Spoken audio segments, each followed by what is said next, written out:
Breaking news tonight, the Penn State child sex abuse scandal. A new accuser claiming Jerry Sandusky raped him in the 1990s. His attorney saying others have been calling, some of them motivated by anger at Sandusky's interviews, some claiming abuse dating back to the early 80s.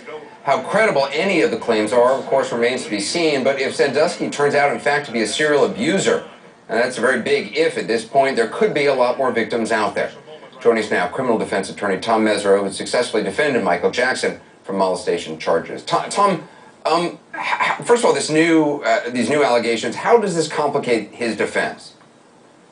Well, Anderson, this is deja vu for me. Now, I don't know what happened or didn't happen. I'm not involved in the case, but in the Michael Jackson case, you know, lurid allegation after lurid allegation kept surfacing, and the media went crazy. And they said that he had plied a cancer-stricken child with alcohol to prepare him for sex. They said oral sex went on in his shower. They said things went on in a pool. They said things went on in his bedroom. They claimed that young men were popping out of the woodwork. I mean, it was one scurrilous charge after another. And I'll tell you, in that trial, I cross-examined every one of these accusers, every principal witness I examined, and they fell like dominoes. They had made contrary statements to investigators. They had made contrary statements in lawsuits. They had gone to the media looking for money. They'd been fired by Michael Jackson. I mean, it was just a debacle as far as I was concerned, and the jury felt the same way. So this is the honeymoon period for prosecutors. They got a grand jury indictment, but in a grand jury room, there's no judge and no defense attorney and no cross-examination. So all this stuff has been leaked. Everything looks shocking. We don't know what the other side of the coin is going to look like till the defense does their investigation and gets their turn.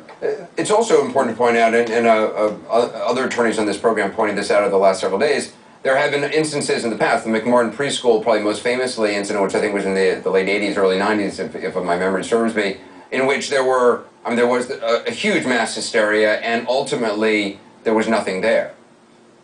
There was also a case in Bakersfield, California, which is north of Los Angeles, which was very similar. All these children stepped forward, all of these people were convicted, they went to prison, and eventually all these children came forward and said they were asked to make these statements. It never happened.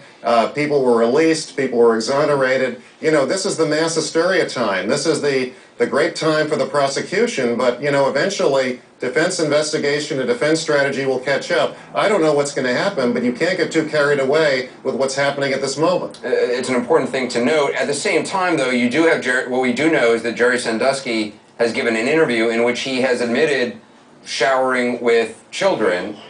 He claims, you know, there was horseplay involved, snapping of towels. He described I guess a naked little boy sliding down a thing, sliding down in between the showers with all the water on, all the sprays on. You also have McQuarrie's testimony in which, or a summary of his testimony, in which he says he saw a little boy in the shower being raped by Sandusky. Those seem to be facts, no?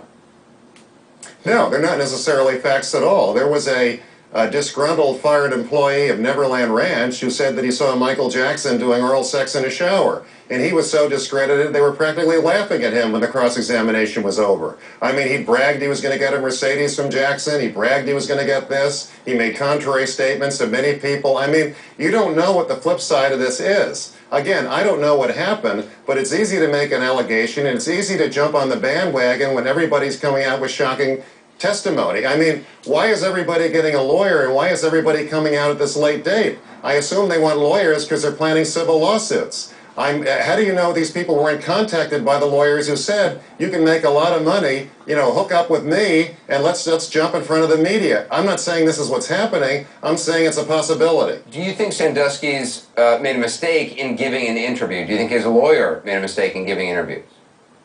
Yes, I do, Anderson. I think he wasn't prepared for that kind of a give and take.